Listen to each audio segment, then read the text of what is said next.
마태복음 25장 13절부터 30절 말씀까지입니다. 우리 다 같이 일어나셔서 이 말씀을 저기 나오는군요. 우리 교독하십시다. 일어나셔서 같이 교독하십시다.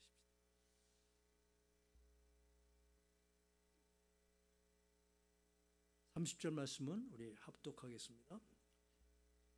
13절 말씀, 그런즉 깨어있으라. 너희는 그 날과 그 때를 알지 못하느니라.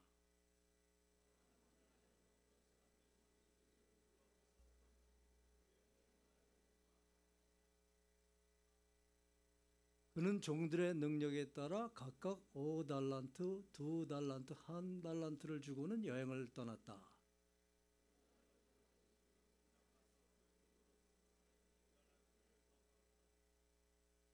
마찬가지로 2달란트 받은 종도 2달란트를 더 벌었다.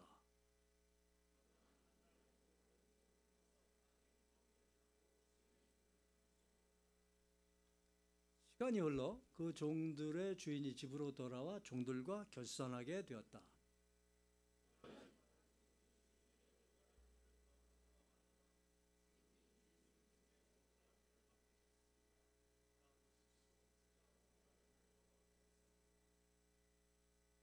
그러자 그의 주인이 대답했다. 잘했다. 착하고 신실한 종아, 내가 작은 일에 충성했으니 이제 더 많은 일을 맡기겠다. 와서 내 주인의 기쁨을 함께 나누자.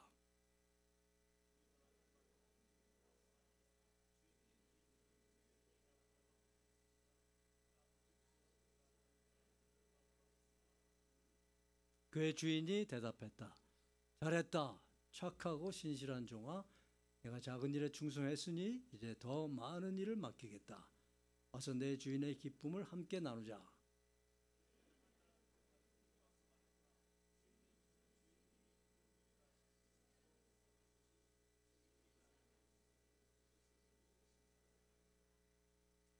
그래서 저는 두려운 나머지 나가서 주인님의 돈을 땅에 감춰 두었습니다. 보십시오. 여기 주인님의 것이 있습니다.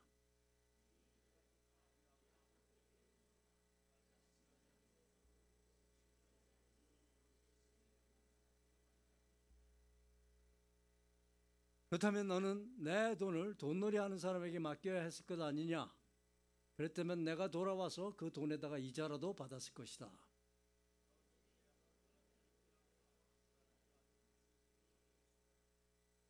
누구든지 있는 사람은 더 많이 받아 풍성해질 것이며 없는 사람은 있는 것마저 모두 빼앗길 것이다. 이 쓸모없는 종을 바깥 어둠 속으로 내쫓으라. 거기서 슬피 울며 이를 갈게 될 것이다. 네, 앉으시기 바랍니다. 제가 지난번에 11월 달인가요? 그때 와서 여러분들 뵀을 때 보다 교회가 많이 성장한 것 같습니다. 네, 반갑습니다. 오늘 우리 본문 말씀을 통해서 도대체 예수 믿는다는 것이 뭐냐? 우리 다 같이 그런 질문들을 하죠. 하도 교회가 세상에서 교회를 보는 눈들이 또 우리 자신이 봐도 그렇고 참 예수 믿는 것에 대해서 너무 헷갈려요. 그래서 오늘 이 말씀을 통해서 예수를 어떻게 믿어야 되느냐, 거기에 대한 분명한 이해와 확신과 또 회개와, 그렇다면 이제 여러분이 거기다 생명까지 거는 그러한 제 욕심이 있습니다 지금. 그러나 이것이 욕심이 아니고 하나님의 뜻이에요. 그래서 그 말씀을 같이 나누러 왔습니다. 오늘 본문 말씀은 이제 여러분이 보시는 대로 13절부터 시작이 됩니다. 보통 이제 14절부터 달란트 비가 시작되죠. 그런데 13절이 이 달란트 비유를 해석하는 가장 중요한 열쇠 구절이라는 것을 여러분이 이해하지 못하면 14절부터 시작되는 달란트 비유를 아주 엉터리로 해석할 수가 있어요. 그리고 많은 경우에 비극은 우리 목사들 책임이죠. 우리 목사들도 엉터리로 어떤 주제를 자기가 잡아가지고 이 말씀에서 하나님께서 우리에게 주시고자 하시는 하나님의 뜻을 잘 모르니까 여기 안에서 예를 들면 내가 두려워하여 뭐 땅에 감추었나이다 그러면 두려움이라는 주제를 놓고 사실 달란트 비유하고는 상관없이 두려움이 뭐냐, 왜 두려워하느냐, 어떻게 이 두려움을 벗어날 수 있느냐, 뭐 이런 엉뚱한 설교를 하고 은혜 받았다고 하는 것이 현재 실정입니다. 그래서 오늘은 제가 이 달란트 비유의 진정한 의미와 그것이 어떻게 여러분과 저의 예수님을 잘 믿는 것과 이 말씀에 어떤 관계가 있는지 그 측면에서 이 말씀을 같이 깊이 있게 살펴보기로 합니다. 이 25장 13절 그런즉 깨어있으라 너희는 그 날과 그때를 알지 못하리나라는 이 열쇠 구절을 이해하지 못하면 이것이 달란트 비유를 푸는 열쇠라는 것을 알지 못하면 그 앞에 있는 열처녀 비유 아시죠? 그것도 잘 이해할 수 없어요. 그 다음에 나오는 비유가 뭡니까? 마지막 날 염소와 양을 갈라놓고 거기서 심판받는 비유까지 우리가 정확히 이해할 수가 없어요. 달란트 비유는 말할 것도 없고. 그래서 이제부터 제가 여러분에게 이 말씀을 가지고 하나님의 마음을 같이 나누기를 원합니다.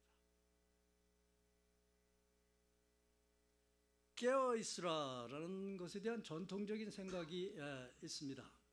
그것은 여러분이 금방 떠오르는 전통적인 생각이에요. 또 그렇게 여러분이 많이 목사님들 통해서 또 여러분 스스로 성경을 읽더라도 깨어있는다는 것이 뭐냐라고 할 때 그저 여러분 마음속에 그냥 이런 것이 깨어있는 것이라고 이렇게 쉽게 생각할 수 있는 것이 있습니다. 그것이 바로 말씀과 기도와 행실로 거룩한 삶을 사는 것, 이것이 깨어있으라는 것의 전통적인 생각이에요. 맞습니까? 맞다고 그러세요. 맞아요. 그런데 제가 감히 여러분에게 오늘 이것도 맞지만 그러나 정말 이 달란트 비유를 말씀하신 예수님의 마음은 이런 것이 아니다라는 그런 것을 좀 말씀드리고 싶어요. 우리가 잘못 알고 있다라는 것을 좀 말씀드리고 싶어요. 우리가 깨어있으라라는 말을 얘기할 때 흔히 투두 리스트가 나옵니다. 해야 할 거, 우리가 해야 할 게 뭐냐.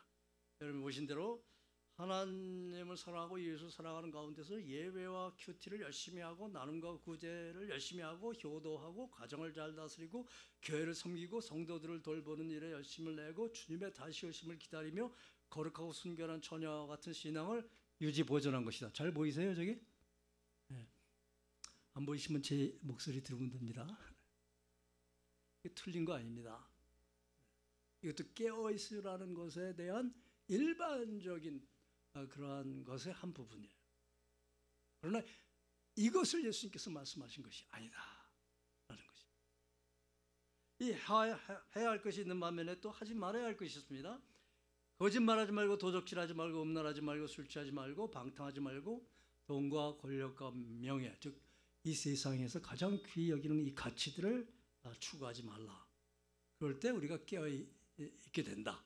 맞는 얘기지만 또 좀 전에 말씀드린 대로 그러나 예수님께서 말씀하신 이 달란트 비유는 이것을 포함하지만 이것을 놓고 얘기한 것은 아니다라는 말씀을 또 드리는 것입니다.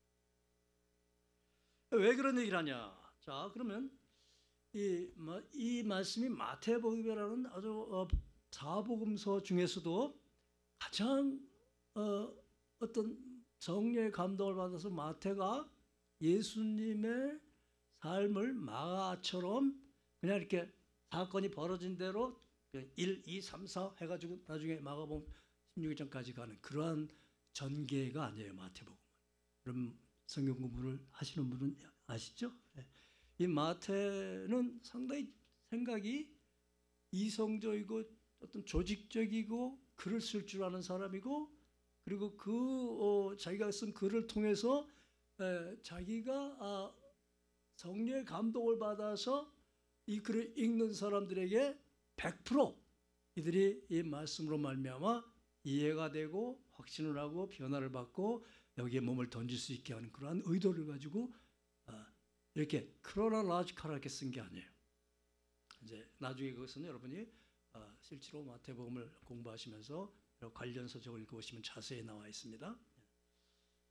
그런데 그러한 공부를 다 마친 다음에 이제 마태복음에서 마태가 이 복음서를 읽는 사람들에게 예수님의 분명한 가르침을 아주 중요한 것에 마태복음 전반부 3분의 1에 그다음에 중반부 3분의 1에 하반부 3분의 1에 이 맥이 되는 아주 중요한 그 맥을 딱딱 심어놨어요.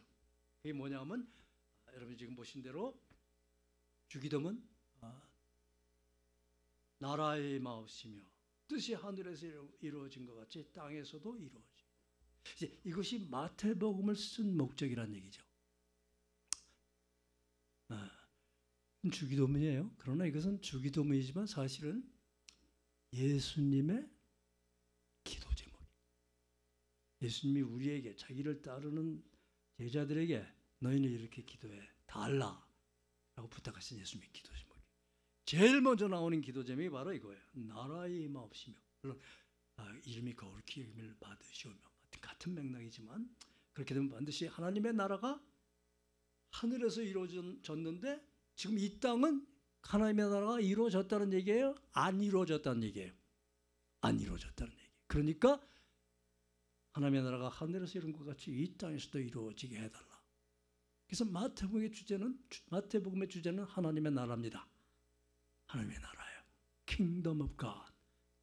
이 주제를 이해하지 못하고 달란트비를 해석할 때 많은 오류를 범하는 거예요. 우리가. 그 다음에 중반부에 아주 중요한 말씀은 제가 지난번에 와서 여러분에게 설교한 그 본문 주제입니다. 마태복음 16장 18절에 예수님께서 베드로와 제자들에게 정확한 바른 신앙 고백을 받아내시죠. 아직도 기억하는 분 계세요? 네. 사람들이 나를 누구라 하느냐, 너는 나를 누구라 하느냐 할 때 여기에 정확한 신앙 고백이 나오지 않으면 우리는 옷을 입을 때 첫 단추부터 잘못 껴가지고 신앙생활이 엉망이 된다라는 얘기를 말씀을 드렸죠. 기억하세요? 그 얘기예요.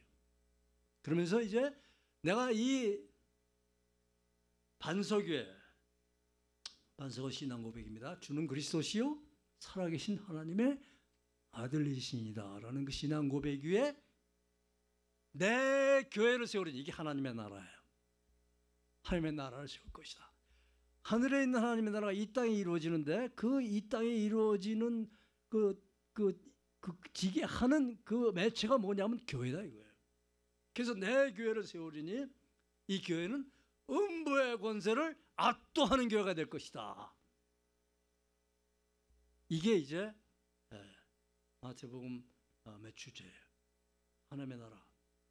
그 하나님의 나라는 결국 이 땅에서 음부의 권세, 죄와 사망, 그 뒤에 마귀, 이 죽음, 절망, 멸망 가운데 처해 있는 인간의 이 비참한 현실을 놓고 하나님의 나라가 임할 때 그 하나님의 나라는 이 죄와 죽음과 그리고 이 악한 영들의 나라를 완전히 압도하고 하나님의 나라가 세워질 거예요. 그러한 일을 이루는데 하나님께서 세우신 것이 교회다. 그래서 이 워싱턴 온누리교회도 여러분의 목표는 여러분 자신의 비전이 뭐냐? 뭐 여러분의 비전이 중요한 게 아니에요. 예수의 교회에 향한 비전이 중요한 거죠. 그 비전이 뭐예요? 음부의 권세를 압도하는 온누리교회가 되어야 할 줄로 믿습니다. 네. 그랬을 때 마지막 3분의 1 거기에 나오는 마태복음의 주제, 중요한 맥. 여러분이 너무나 잘 아시는, 많은 경우에 우리가 외우기도 하는 마태복음 28장 19절 20절 말씀입니다. 이건 여러분이 다 외우시니까 한마디로 한번 같이 외워보십시다. 하늘과 땅의 권세를 내게 주셨으니 그러므로 너희는 가서 모든 족속으로 제자를 삼아 아버지와 아들과 성령 이름으로 세례를 주고 내가 내게 분부한 모든 것을 가르쳐 지키게 하라. 볼지어다 세상 끝날까지 내가 너희와 함께 있으리라. 이게 바로 마태복음에 쓰여진 목적이라는 얘기예요. 맞습니까? 맞아요? 네. 결론이에요 그게. 왜 마태가 이 마태를 복음을 쓰면서 그런 여러 가지 얘기를 그렇게 조직적으로 그렇게 감동을 주면서 그렇게 편집을 하면서 성령의 감동을 그렇게 썼느냐. 결국 마태복음 28장 19절 20절에 예수님이 승천하시면서 제자들에게 당부하신 유언처럼 남겨놓으신 이 말씀을 결론으로 모든 교회들은 음부의 권세를 압도하기 위해서 해야 할 일이 있는데 구체적으로 해야 할 일이 있는데 그 해야 할 일이 뭐냐? 이거다 이거죠. 이거다. 이게 마태복음의 문맥이에요. 그래서 이 마태복음 전체의 문맥을 놓고 달란트 비유를 해석해야 돼요? 안 돼야 돼요? 그래서 그렇게 해석해야 돼요. 그런데 이 성경을 여러분이 해석할 때 항상 문맥이 중요한데 이렇게 전체적인 그 말씀이 포함되어 있는 그 말씀의 주변의 전체적인 문맥을 여러분 성경의 요한복음 3장 16절이 왜 그렇게 놀라운 말씀이냐면 그 요한복음 3장 16절 말씀은 하나님이 세상을 이처럼 사랑하사 독생자를 주셨으니 이는 저를 믿는 자마다 멸망치 않고 영생을 얻게 하려 하시오. 그 말씀은 창세기부터 요한계시록까지의 모든 말씀을 한마디로 딱 방점을 찍는 말씀이기 때문에 그래요. 그러한 전체적인 문맥이 중요하고 그 다음에 요한복음 3장 16절 제대로 해석하려면 요한복음의 전체적인 문맥 안에서 또 그것을 봐야 돼요. 그리고 요한복음 3장 16절이 쓰여진 그 immediate context라고 그러죠. 바로 앞뒤에 있는 문맥. 그 말씀은 어디서 나온 거예요? 니고데모가 예수님을 찾아왔을 때. 니고데모 종교인이죠. 아주 하나님께 대한 열심히 특심인 사람이죠. 그러나 그 종교적인 어떤 삶으로 자기가 자기 안에 있는 그 깊숙한 그 갈망, 그 목마름, 그 영혼의 목마름을 해결할 수가 없었어요. 그래서 밤에 예수님께 몰래 찾아오고. 그래서 예수님께서 니고데모에게 하신 여러 가지 말씀 중에 제일 중요한 말씀이 이거예요. 하나님이 세상을 이처럼 사랑하사 너를 이처럼 사랑하사 독생자 나를 보내셨다. 그 나를 믿으면 너의 영혼에 그 목마름, 그 갈망, 그 이 세상의 음부의 권세 아래 감옥에 갇혀가지고 죄와 죽음과 절망과 두려움과 외로움과 멸망 가운데 죽을 수밖에 없는 너를 구원해서 영생을 주실 것이다. 그 immediate context, 바로 앞뒤에 있는 컨텍스트를 또 적용을 해요. 마찬가지예요. 이 달란트 비유. 깨어있다는 것이 뭐냐 하는 것을 얘기할 때 이러한 마태복음의 전체 문맥을 이해하셨죠? 그러면 그 다음에 이 말씀을 하시게 된 마태복음의 앞뒤의 문맥이 뭐예요? 이거를 모르고 나서는 이 말씀을 전혀 엉뚱하게 해석을 한단 말이죠. 누가? 우리 목사들이. 저도 그랬어요. 창피한 거예요. 그리고 어느 순간에 이걸 깨달았을 때 이야 정말 이 말씀을 제대로 묵상하고 이해한다는 것이 얼마나 중요한지 그런 것을 깨닫게 된 거죠.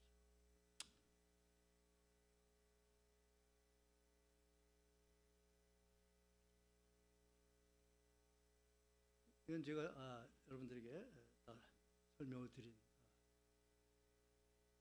부분입니다. 그러면 이제 깨어있으라와 달란트 비유의 immediate context. 영어를 이렇게 써도 되는 거예요. 여기는 미국이니까.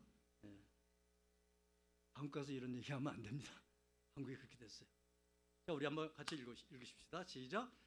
그날 환난 후에 즉시 해가 어두워지며 달이 빛을 내지 아니하며 별들이 하늘에서 떨어지며 하늘의 권능들이 흔들리리라. 그때 인자의 징조가 하늘에서 보이겠고 그때 땅의 모든 족속들이 통곡하며 그들이 인자가 구름을 타고 능력과 큰 영광으로 오는 것을 보리라. 그가 큰 나팔 소리와 함께 천사들을 보내리니 그들이 그의 택하신 자들을 하늘 이 끝에서 저 끝까지 사방에서 모으리라. 그러므로 깨어있으라. 그러므로 깨어있으라. 이 얘기가 나온 거예요. 이게 마태복음 25장 전에 마태복음 24장에 깨어있다는 얘기가 25장에 먼저 나온 게 아니고 어디서 나왔어요? 24장에. 그러니까 왜 깨어있어야 돼요? 주님께서 심판하시러 다시 오시니까. 네? 네, 심판날이 반드시 있을 거니까. 그리고 여러분과 제가 예수님의 재림을 보든 안 보든 반드시 어느 날 하나님의 심판대 앞에 쓸 거니까 깨어있으라는 얘기예요. 그러므로 깨어있으라. 어느 날에 너희 주가 임하는지 너희가 알지 못함이니라. 너희도 아는 바니 만일 집주인이 도둑이 어느 시각에 올 줄 알았다면 깨어있어 그 집을 뚫지 못하게 하였으리라. 이러므로 준비하고 있어라.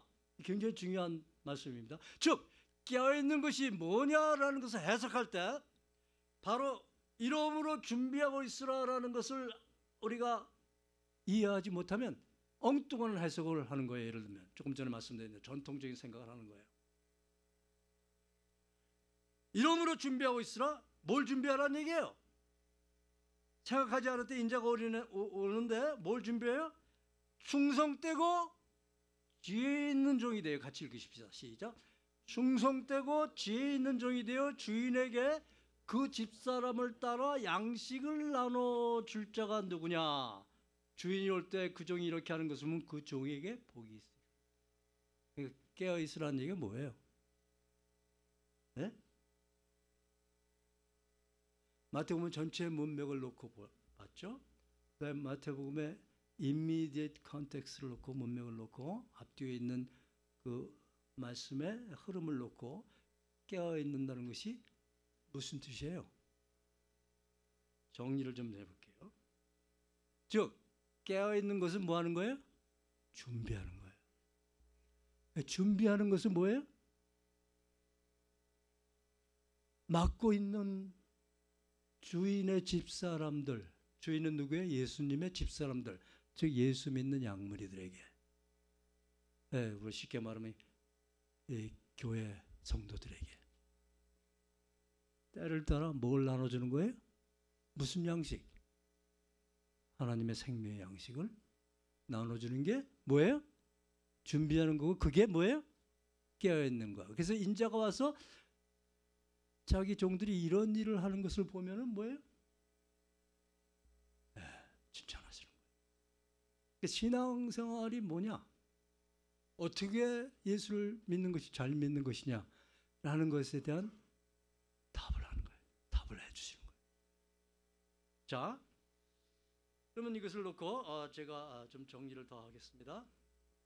마태복음 24장의 세 가지고 좀 전에 제가 말씀드린 대로 열 처녀 비유는 다 깨어있는 것을 중심으로 해서 예수님께서 하신 비유예요. 열 처녀 비유는 왜 깨어있어야 하는지 그 이유를 가리키는 비유예요. 열 처녀 비유의 마지막은 어떻게 끝납니까? 다섯 처녀는 슬기로운 지혜로운 깨어있는 처녀가 돼서 어린 양 혼인잔치에 들어갔어요. 그렇죠? 그런데 나머지 다섯 처녀는 어떻게 됐어요? 깨어있지 못했어. 그래가지고 이제 가서 문을 막 두들리니까 주인이 문을 딱 열고 나서 신랑이 문을 열고 나서 그 사람들한테 뭐라고 그래요? 기억하세요? 뭐라고 그러셨는지? 마태복음 25장 12절에 있는 말씀에 11절 12절에 I don't know you. 엄청난 비극의 말씀이에요. 나 그렇게 열심히 종교생활, 교회생활, 교회에서 하라는 거 다 하고 11조 다 내고 다 했는데 내가 주님이 날 모르신다고요? 네? 모르신대. 왜? 주님의 뜻대로 신앙생활하는 게 아니니까. 깨어있지 못했으니까. 무서운 얘기예요. 그 다음에 마태복음 달란트 비유는 두 번째 14절부터 나오는 달란트 비유. 그럼 어떻게 하느냐? 어떻게 하는 것이 깨어 있는 거냐? 그것을 가르쳐 주는 비유예요. 그러니까 굉장히 중요한 비유죠. 어떻게 그럼 깨어 있어야 하느냐? 그다음에 양과 염소의 비유는 깨어 있는 자와 깨어 있지 않은 자의 영원한 운명을 가르치는 비유예요. 이것도 많은 경우에 우리 해방 신학하는 사람이라든지 주로 자유주의 진영에 있는 사람들이 이 마태복음 이 양과 염소의 비유를 잘못 해석해서 이것을 마치 가난한 사람들에게만 우리 있는 사람들이 우리 것을 나눠서 같이 평등하게 만드는 것이냐 그렇게 가르치고 그것도 있어요. 그것도 부인하면 안 돼요. 그런데 사실은 그게 아니라는 얘기죠. 여기서 마태복음 25장의 양과 염소의 비유에서 내가 감옥에 갇혔을 때, 내가 굶주렸을 때 너희가 날 찾아와서 나와 함께하고 나에게 먹을 것을 주고 마실 것을 주고 했다는 그 얘기는요, 첫 번째로 육적인 얘기만은 아니에요. 그 첫 번째로 영적인 얘기예요. 굶주렸어요. 뭐에 굶주려? 하나님의 말씀에 생명의 양식에 굶주렸어요. 그 양식에 굶주린 사람을 생명의 양식을 줘서 살려내야 돼. 이쪽은 완전히 무시하고 이 사회구원 쪽으로 가는 게 이 해방신학의 잘못된 점이에요.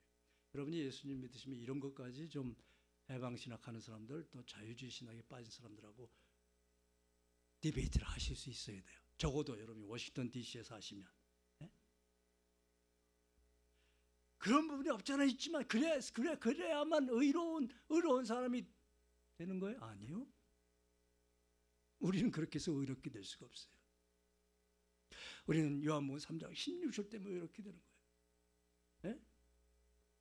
그 성경 전체의 문맥을 모르고 마태복음 전체의 문맥을 모르고 예수님의 뜻을 모르는 가운데 깨어있다는 것이 뭔지 모르는 가운데 그것만 stand alone parable로 마태복음 24장 양과 염소의 비유를 그대로 해석해 보면 그런 해석이 나오는 거예요. 이게 다 우선적인로 할 일이 있고 나머지 부분도 있어요. 근데 우선적으로 할 일은 전혀 모르고 나머지 부분을 놓고 우리가 열심을 내는 거예요. 그것은 바리새인과 율법주의와 종교생활에 익숙한 사람의 하는 일을 그거 가지고 구원을 받을 수가 없어요. 그 사람을 죽이는 도구는 될 수 있을 정도. 자기 의를 내세우고 자랑하면서 다른 사람을 놓고 자기가 하나님이 돼서 잘했네 잘못했네 판단하는 그런 사람을 죽이는 도구는 사용할 수 있을지 몰라도 그래요.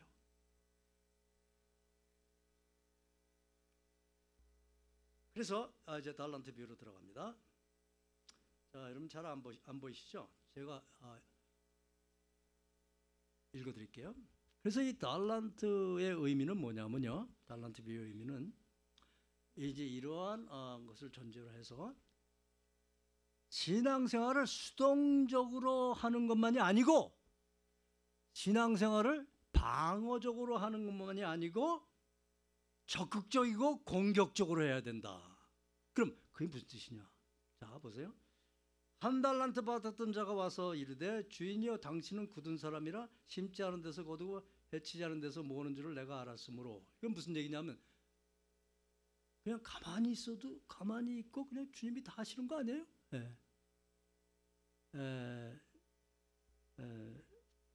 이 자유주의 신학의 선교 부분에 가장 소위 요즘에 흔히 쓰는 얘기로 적폐가 뭐냐면요. 그 선교 우리가 할 필요 없어. 하나님이 다 하시는 거야. 미시오 데오로. 그냥 가만히 있어 우리는 그냥. 그저 식량이나 먼저 대주고 뭐 그런 거야. 그런데 그래서 이 사람이 두려워해서 나가서 당신의 달란트를 땅에 감추어 두었습니다. 그때 그 주인이 뭐라고 대답해요? 악하고 게으른 종아. 그러니까 넌 게을러서 그랬다 이거예요. 사실 지금 현대교회 미국 교회도 마찬가지로 제가 전 세계를 다니는데 모든 교회들의 가장 큰 문제는 성도들이 교회 와서 편하고 쉬운 신앙생활만 하기를 원한다.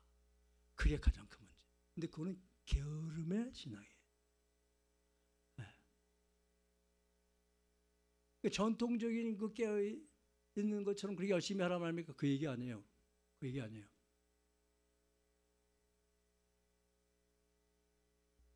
이것은 방어적인 것만 아니고 공격적인 신앙을 하는 것에 하는데, 공격적인 신앙을 하는 것은 뭐냐면요. 자, 마태복음 6장 그 주기도문에서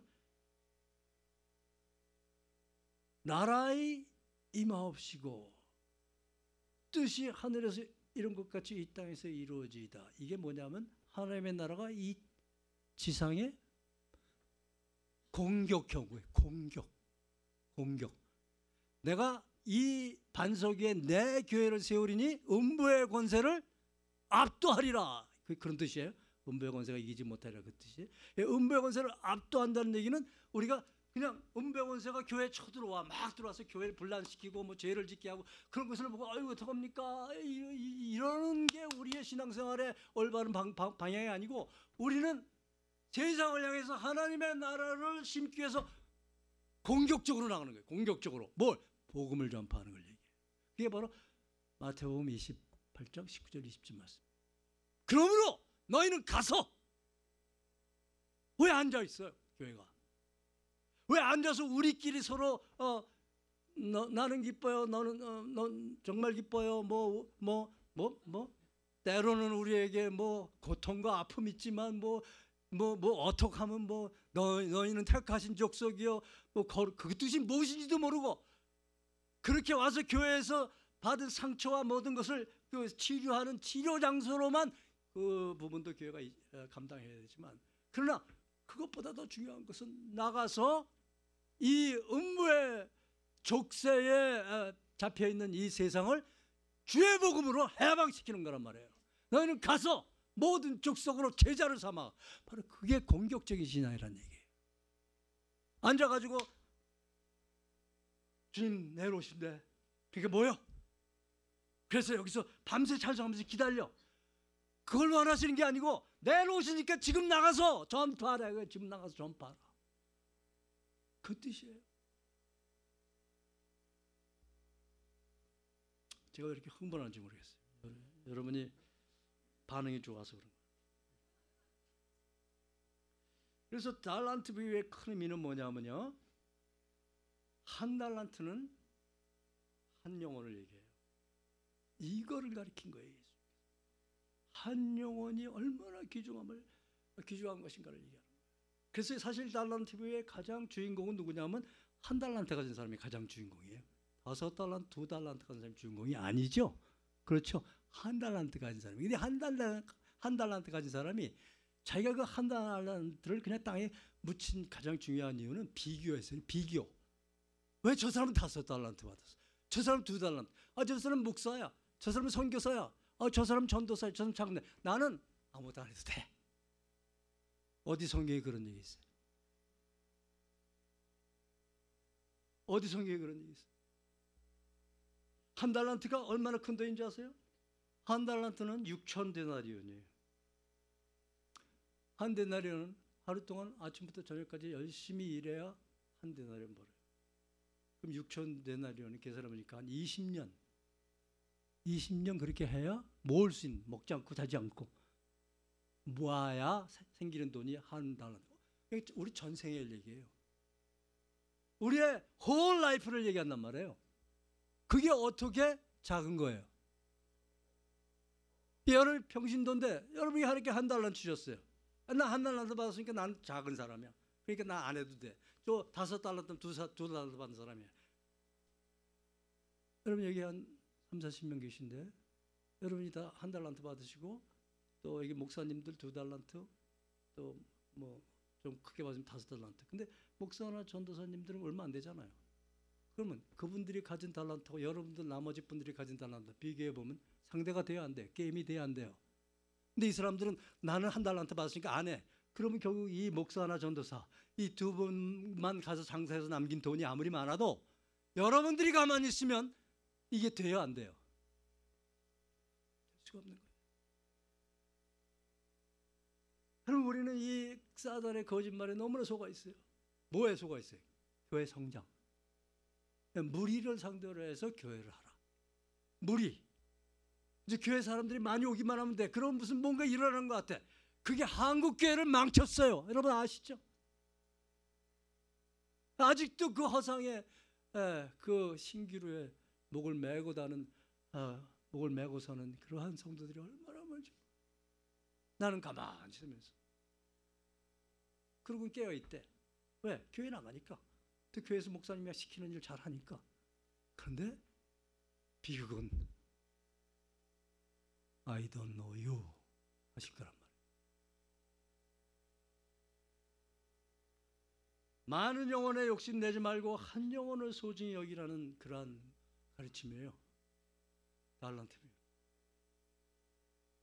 이것이 지상명령이고 이것이 지상사명이에요. 너희는 가서 모든 족속으로 교인 만들고 그렇게 말씀하시지 않았어요?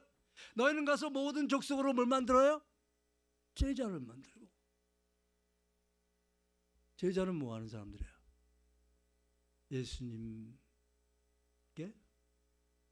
자기 생명을 거는 사람들이에요. 너희는 가서 할 때 그 명령에 12사도가 바울을 포함해서 생명 걸었어요. 그래서 결국 여러분과 저까지 이 복음이 2000년 동안 흘러서 우리에게 온 거예요.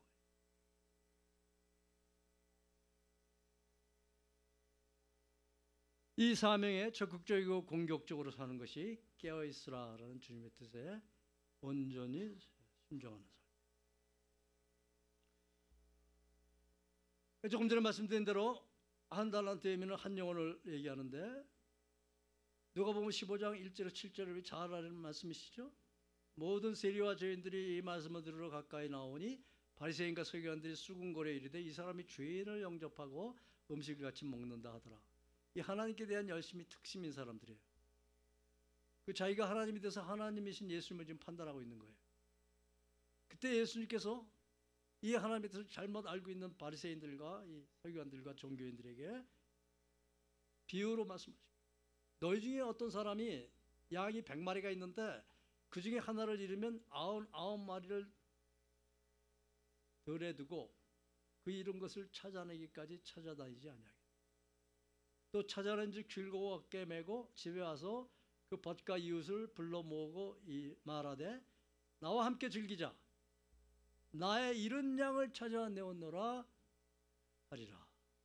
내가 너에게 이르노니 이와 같이 죄인 한 사람이 회개하면 하늘에서 회개할 것 없는 의인 아홉으로 말미암아 기뻐하는 것보다 더하리라.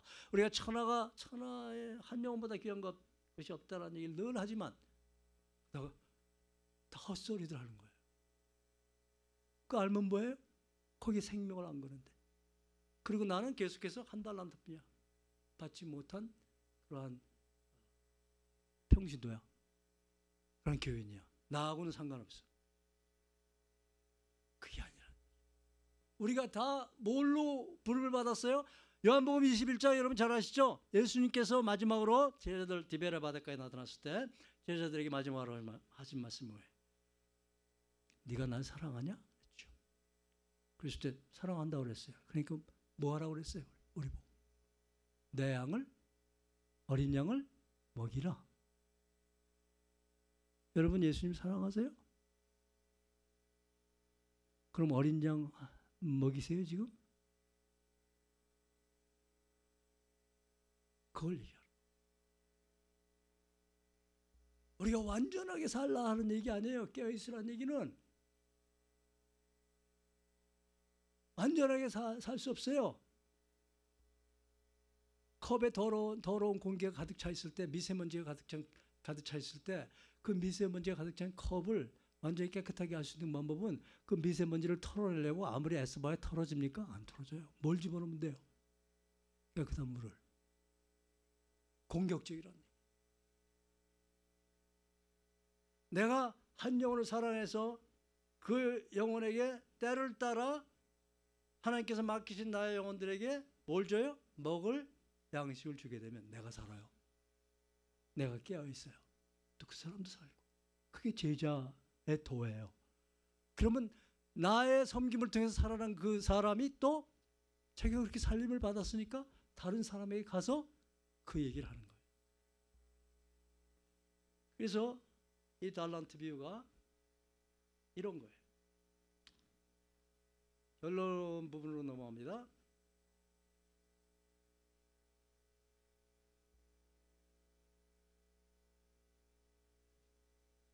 자, 5달란트와 2달란트와 1달란트의 차이는 없어요.